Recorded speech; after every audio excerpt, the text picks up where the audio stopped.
I thought to myself that we should help our soldiers cope with the pressures of fighting a war by focusing on mental health.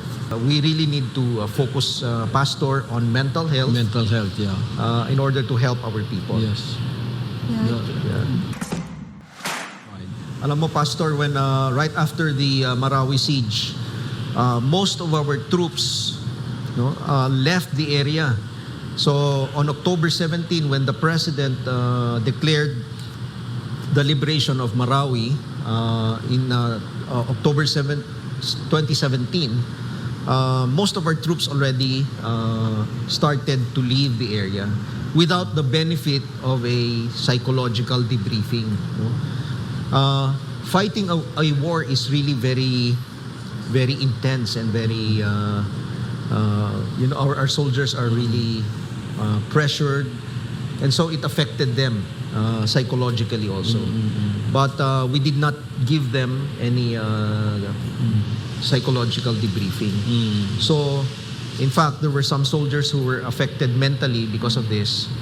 And we saw in the news, one time there was one veteran of the Marawi siege.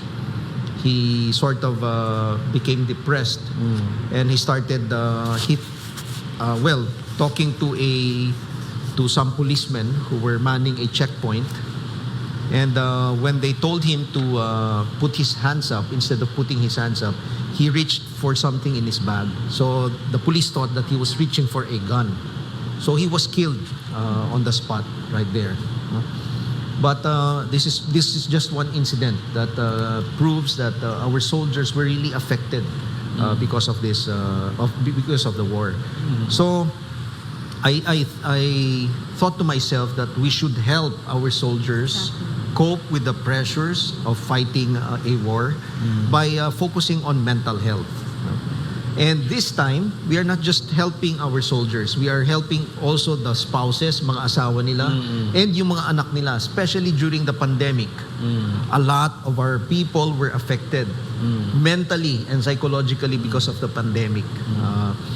Their wives, for instance, were not able to go out. The children had to stay at home and did online schooling or even other forms of schooling. So this became very stressful to the mother, and this of course affected the family. That's why we really need to focus, Pastor, on mental health. Mental health, yeah. In order to help our people. Yes.